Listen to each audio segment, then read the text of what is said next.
皆さん、こんにちは。みーさチャンネル資格ハンター編です。最新の英語ニュースを読み上げますので、英語の試験勉強やスキルアップにご活用ください。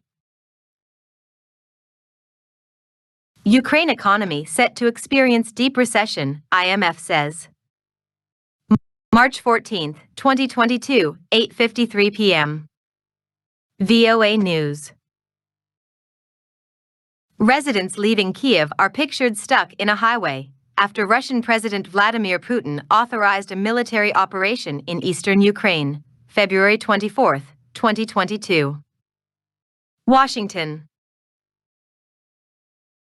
The ongoing Russian invasion of Ukraine has caused a devastating loss of human life and substantial economic damage to the country, with economic output expected to fall by a minimum of 10% in 2022, according to a report by the International Monetary Fund. The report, which the financial institution released Monday, suggests the Ukrainian economy could actually shrink by 25% to 35% based on data on real gross domestic product contraction during wartime collected previously from Iraq, Lebanon, Syria, and Yemen.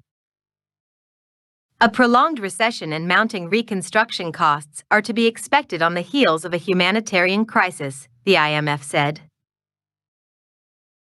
More than 2.8 million Ukrainians have fled the country since the onset of Russia's invasion, according to statistics released by the United Nations, invoking the largest refugee crisis Europe has seen since World War II.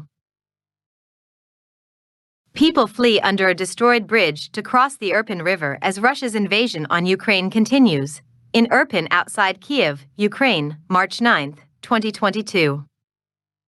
Already, damages on infrastructure are massive, and the most valuable part of Ukraine's richness, its human capital, is leaving in numbers we have not seen in Europe since the Second World War, said Kristalina Georgieva, IMF Managing Director, during a media roundtable on Ukraine.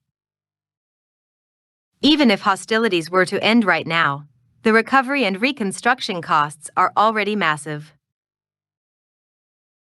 The report states that this mass migration and loss of physical capital stock directly affects Ukraine's economic contraction, leading to a collapse in trade flows, further diminished tax collection capacity, and a greater deterioration in the fiscal and external positions. The IMF notes that the financing gap estimates in the report should be seen only as a bare minimum until a thorough post-war damage assessment can be conducted, the economic realities of which are likely to be significantly higher than the current estimate. The report comes days after the IMF approved Ukraine's request for a $1.4 billion emergency financing package under the institution's rapid financing instrument. VOA's Zoya Mirza contributed to this report. 以上で、今回のみーさチャンネルは終了です。最後までご視聴いただきまして、ありがとうございました。よろしければ、高評価とチャンネル登録をよろしくお願いします。